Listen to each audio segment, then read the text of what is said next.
Chapter 3. There was music from my neighbour's house through the summer nights. In his blue gardens, men and girls came and went like moths among the whisperings and the champagne and the stars. At high tide in the afternoon, I watched his guests diving from the tower of his raft, or taking the sun on the hot sand of his beach, while his 2 motorboats slipped the waters of the Sound, drawing aquaplanes over cataracts of foam.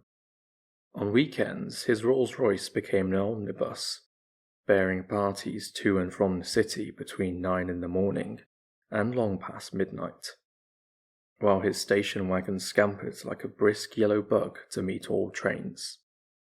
And on Mondays, 8 servants, including an extra gardener, toiled all day with mops and scrubbing brushes and hammers and garden shears, repairing the ravages of the night before. Every Friday, 5 crates of oranges and lemons arrived from a fruiterer in New York. Every Monday, these same oranges and lemons left his back door in a pyramid of pulpless halves. There was a machine in the kitchen which could extract the juice of 200 oranges in half an hour, if a little button was pressed 200 times by a butler's thumb. At least once a fortnight, a corps of caterers came down with several hundred feet of canvas and enough coloured lights to make a Christmas tree of Gatsby's enormous garden. On buffet tables, garnished with glistening hors d'oeuvre, spiked baked hams crowded against salads of harlequin designs, and pastry pigs and turkeys bewitched to a dark gold. In the main hall, a bar with a real brass rail was set up, and stocked with gins and liquors, and with cordials so long forgotten that most of his female guests were too young to know one from another. By 7 o'clock, the orchestra has arrived. No thin 5-piece affair, but a whole pit full of oboes and trombones and saxophones and viols and cornets and piccolos and low and high drums. The last swimmers have come in from the beach now and are dressing upstairs. The cars from New York are parked 5 deep in the drive, and already the halls and salons and verandas are gaudy with primary colours, and hair bobbed in strange new ways, and shawls beyond the dreams of Castile. The bar is in full swing, and floating rounds of cocktails permeate the garden outside, until the air is alive with chatter and laughter, and casual innuendo and introductions forgotten on the spot, and enthusiastic meetings between women who never knew each other's names. The lights grow brighter as the earth lurches away from the sun, and now the orchestra is playing yellow cocktail music, and the opera of voices pitches a key higher. Laughter is easier minute by minute, spilled with prodigality, tipped out at a cheerful word. The groups change more swiftly, swell with new arrivals, dissolve and form in the same breath. Already there are wanderers, confident girls who weave here and there among the stouter and more stable, become for a sharp, joyous moment the centre of a group, and then, excited with triumph, glide on through the sea change of faces and voices and colours, under the constantly changing light. Suddenly, one of these gypsies, in trembling apparel, seizes a cocktail out of the air, dumps it down for courage, and, moving her hands like Frisco, dances out alone on the canvas platform. A momentary hush. The orchestra leader varies his rhythm obligingly for her, and there is a burst of chatter as the erroneous news goes around that she is Gilda Gray's understudy from the Follies. The party has begun. I believe that on the first night I went to Gatsby's house, I was one of the few guests who had actually been invited. People were not invited. They went there. They got into automobiles which bore them out to Long Island, and somehow they ended up at Gatsby's door. Once there, they were introduced by somebody who knew Gatsby, and after that they conducted themselves according to the rules of behaviour associated with an amusement park. Sometimes they came and went without having met Gatsby at all, came for the party with a simplicity of heart that it was its own ticket of admission. I had actually been invited. A chauffeur in a uniform of robin's egg blue crossed my lawn early that Saturday morning with a surprisingly formal note from his employer. The honour would be entirely Gatsby's, it said, if I would attend his little party that night. He had seen me several times, and had intended to call on me long before, but a peculiar combination of circumstances had prevented it. Signed J. Gatsby, in a majestic hand. Dressed up in white flannels, I went over to his lawn a little after 7, and wandered around rather ill at ease among swirls and eddies of people I didn't know, though here and there was a face I had noticed on the commuting train.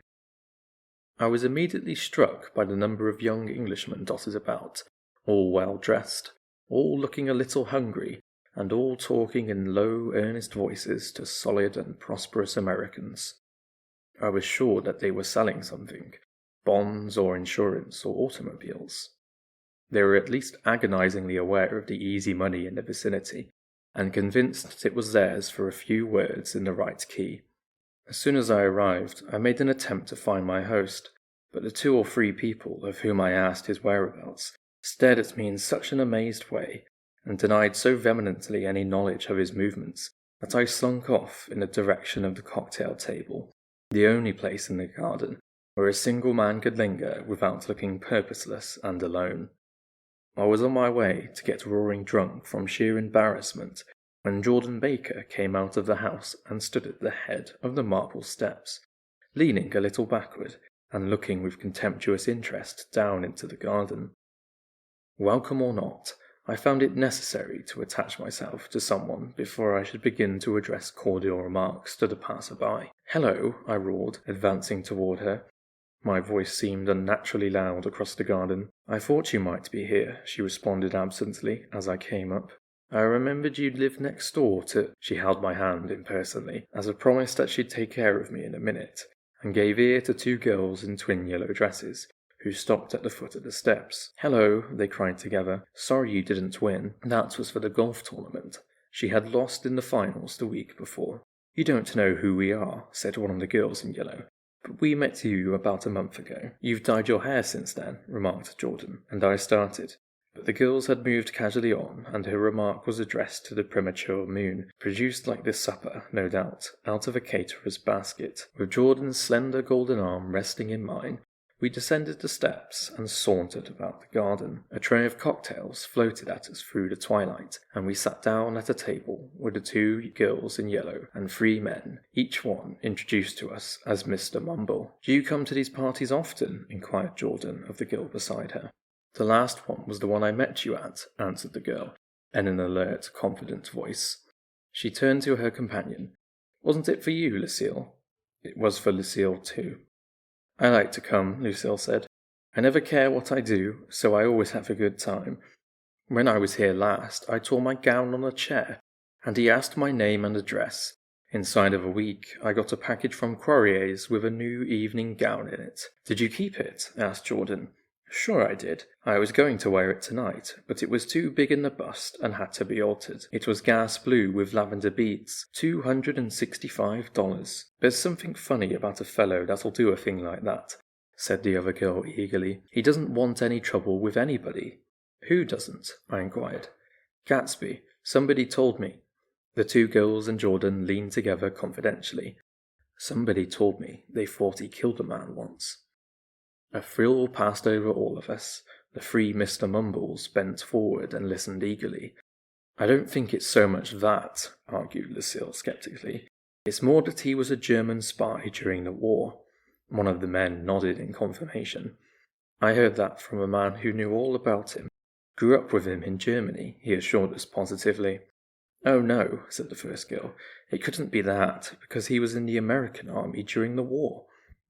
As our credulity switched back to her, she leaned forward with enthusiasm. "You look at him sometimes when he thinks nobody's looking at him. I'll bet he killed a man." She narrowed her eyes and shivered. Lucille shivered. We all turned and looked around for Gatsby.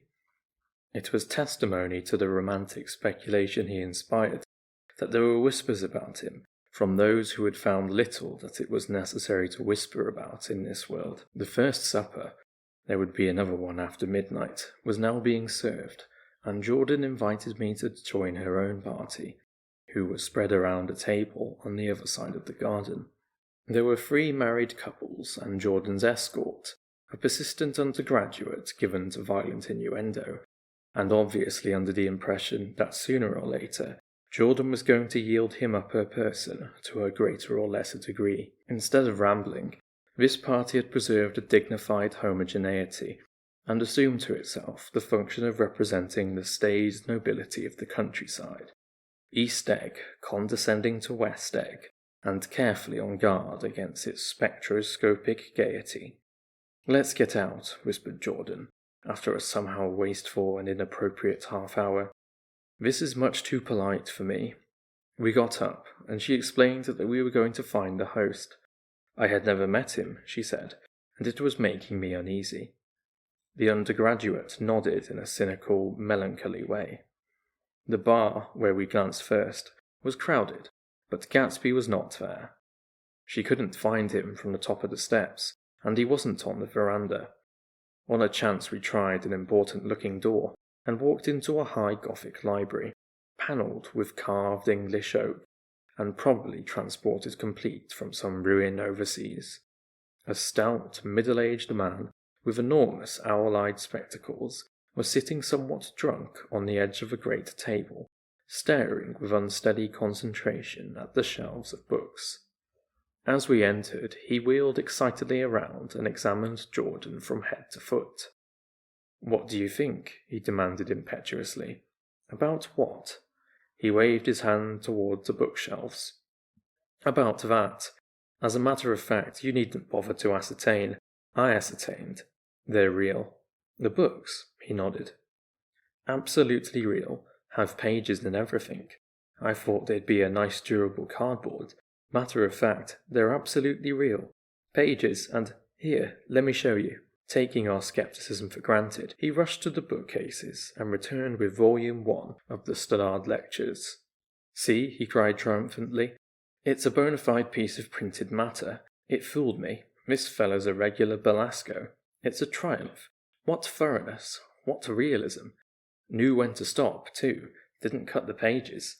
But what do you want? What do you expect?" He snatched a book from me and replaced it hastily on its shelf, muttering that if one brick was removed, the whole library was liable to collapse. "Who brought you?" he demanded. "Or did you just come? I was brought. Most people were brought." Jordan looked at him alertly, cheerfully, without answering. "I was brought by a woman named Roosevelt," he continued. "Mrs. Claude Roosevelt. Do you know her? I met her somewhere last night.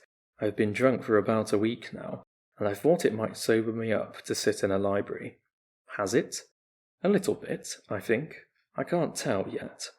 I've only been here an hour. Did I tell you about the books? They're real. They're—" "You told us." We shook hands with him gravely and went back outdoors.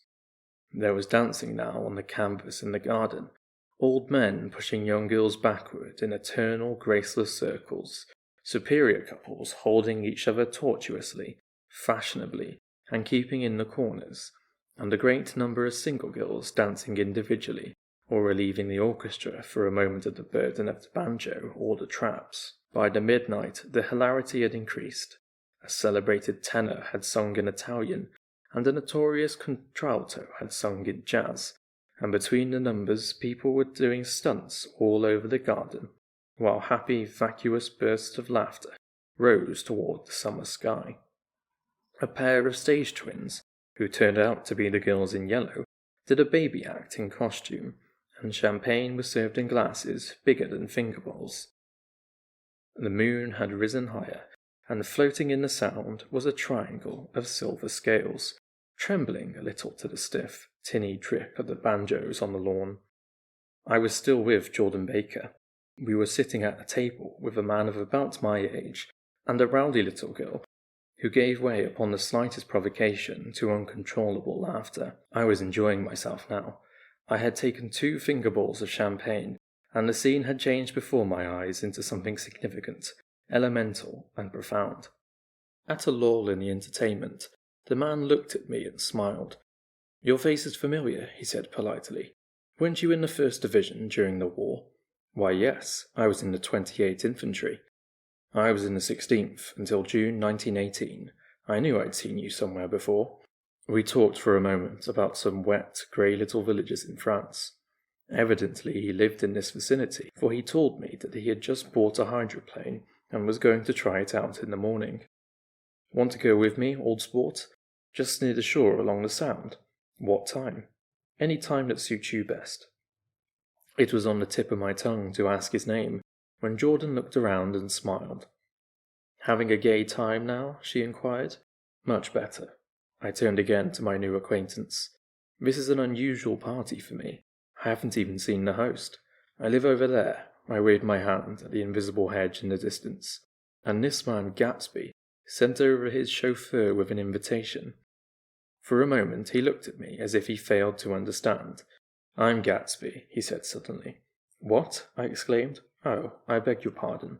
I thought you knew, old sport. I'm afraid I'm not a very good host. He smiled understandingly. Much more than understandingly. It was one of those rare smiles with a quality of eternal reassurance in it that you may come across 4 or 5 times in life. It faced, or seemed to face, the whole eternal world for an instant, and then concentrated on you with an irresistible prejudice in your favour. It understood you just so far as you wanted to be understood, believed in you as you would like to believe in yourself, and assured you that it had precisely the impression of you that at your best you hoped to convey. Precisely at that point it vanished, and I was looking at an elegant young roughneck, a year or 2 over 30, whose elaborate formality of speech just missed being absurd. Some time before he introduced himself, I got a strong impression that he was picking his words with care. Almost at the moment when Mr. Gatsby identified himself, a butler hurried toward him with the information that Chicago was calling him on the wire. He excused himself with a small bow, included each of us in turn. If you want anything, just ask for it, old sport, he urged me.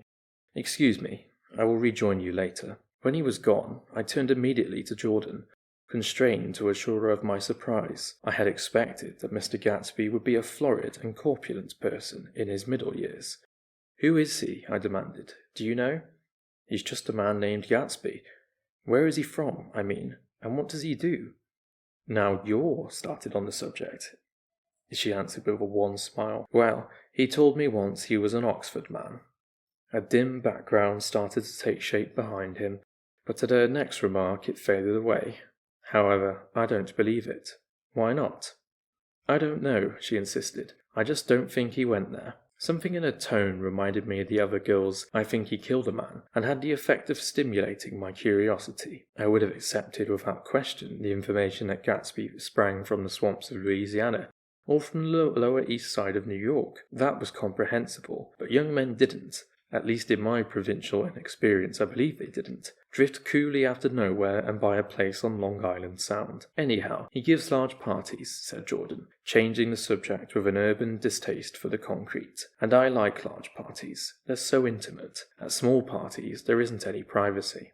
There was the boom of a bass drum, and the voice of the orchestra leader rang out suddenly above the echolalia of the garden. Ladies and gentlemen, he cried, at the request of Mr. Gatsby, we are going to play for you Mr. Vladimir Tostov's latest work, which attracted so much attention at Carnegie Hall last May. If you read the papers, you know there was a big sensation. He smiled with jovial condescension and added, some sensation, whereupon everybody laughed. The piece is known, he concluded lustily, as Vladimir Tostov's Jazz History of the World. The nature of Mr. Tostov's composition eluded me, because just as it began my eyes fell on Gatsby, standing alone on the marble steps, and looking from one group to another with approving eyes. His tan skin was drawn attractively tight on his face, and his short hair looked as though it were trimmed every day. I could see nothing sinister about him. I wondered if the fact that he was not drinking helped to set him off from his guests, for it seemed to me that he grew more correct as the fraternal hilarity increased. When the jazz history of the world was over, girls were putting their heads on men's shoulders in a puppyish, convivial way. Girls were swooning backward playfully into men's arms, even into groups, knowing that someone would arrest their falls. But no one swooned backwards on Gatsby,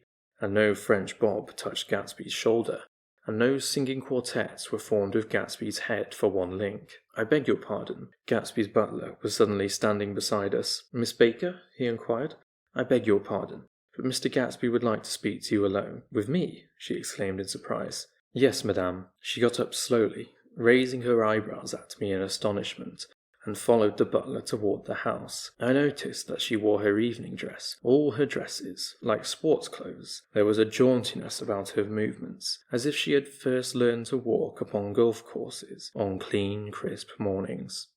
I was alone, and it was almost 2. For some time, confused and intriguing sounds had issued from a long, many-windowed room which overhung the terrace. Eluding Jordan's undergraduate, who was now engaged in an obstetrical conversation with 2 chorus girls, and who implored me to join him, I went inside. The large room was full of people. One of the girls in yellow was playing the piano, and beside her stood a tall, red-haired young lady from a famous chorus, engaged in song.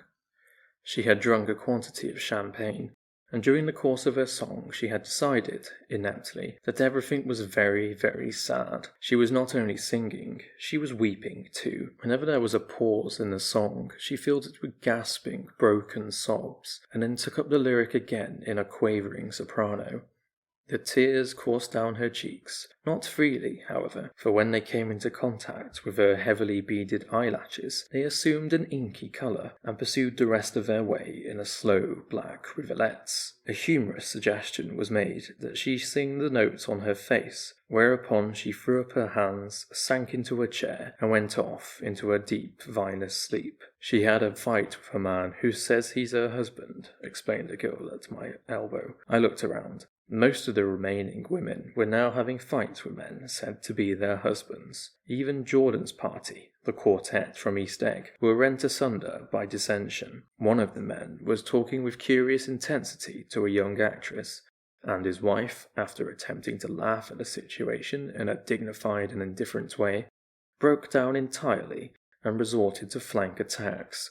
At intervals, she appeared suddenly at his side like an angry diamond and hissed, "You promised," into his ear. Her reluctance to go home was not confined to wayward men. The hall was at present occupied by 2 deplorably sober men and their highly indignant wives. The wives were sympathizing with each other in slightly raised voices. "Whenever he sees I'm having a good time, he wants to go home. Never heard anything so selfish in my life. We're always the first ones to leave. So are we." "Well, we're almost the last tonight," said one of the men sheepishly.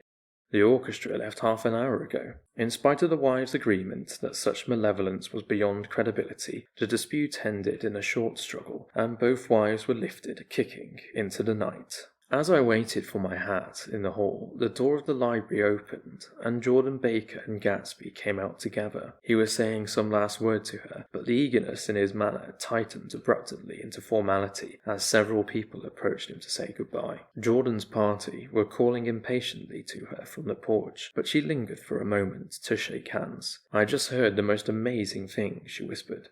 "How long were we in there?" "Why, about an hour. It was simply amazing," she repeated abstractedly.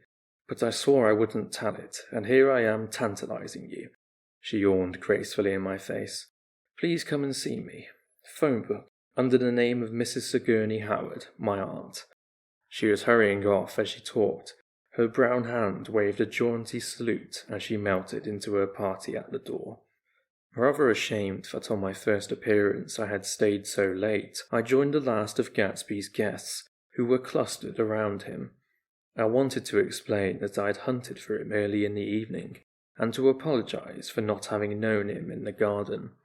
"Don't mention it," he enjoined me eagerly. "Don't give it another thought, old sport."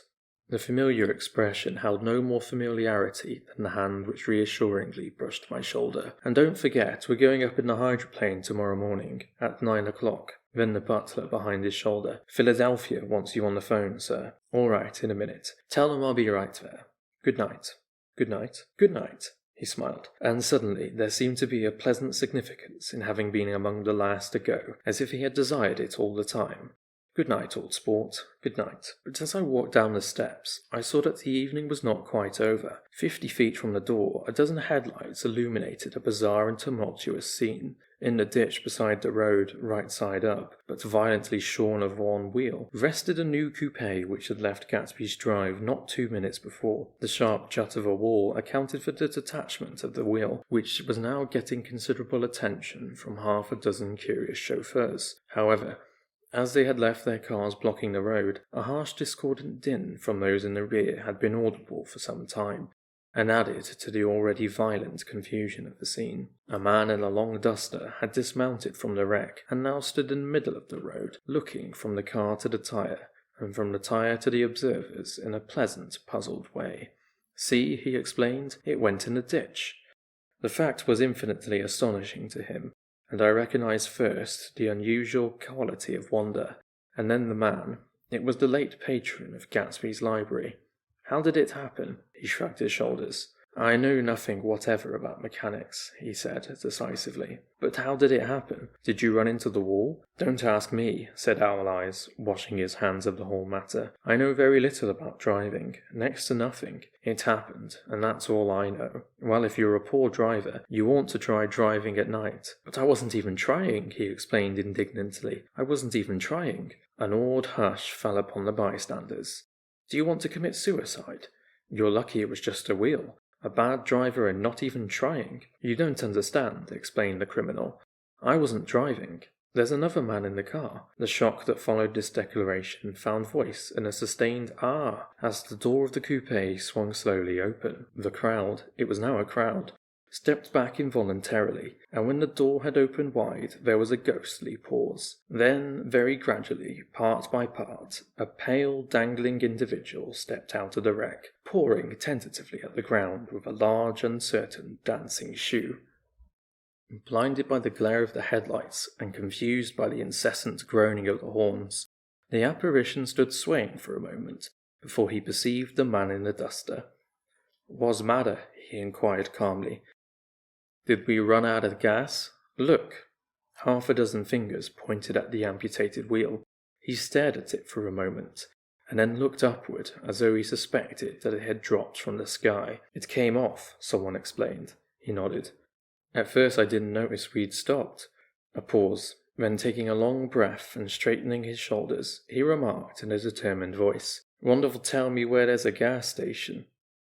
At least a dozen men, some of them a little better off than he was, explained to him that wheel and car were no longer joined by any physical bond. "Back out," he suggested after a moment. "Put her in reverse." "But the wheel's off." He hesitated. "No harm in trying," he said. The caterwauling horns had reached a crescendo, and I turned away and cut across the lawn toward home. I glanced back once. A wafer of a moon was shining over Gatsby's house, making the night fine as before, and surviving the laughter and the sound of his still glowing garden. A sudden emptiness seemed to flow now from the windows and the great doors, endowing with complete isolation the figure of the host, who stood on the porch, his hand up in a formal gesture of farewell. Reading over what I have written so far, I see I have given the impression that the events of 3 nights several weeks apart were all that absorbed me. On the contrary, they were merely casual events in a crowded summer, and, until much later, they absorbed me infinitely less than my personal affairs.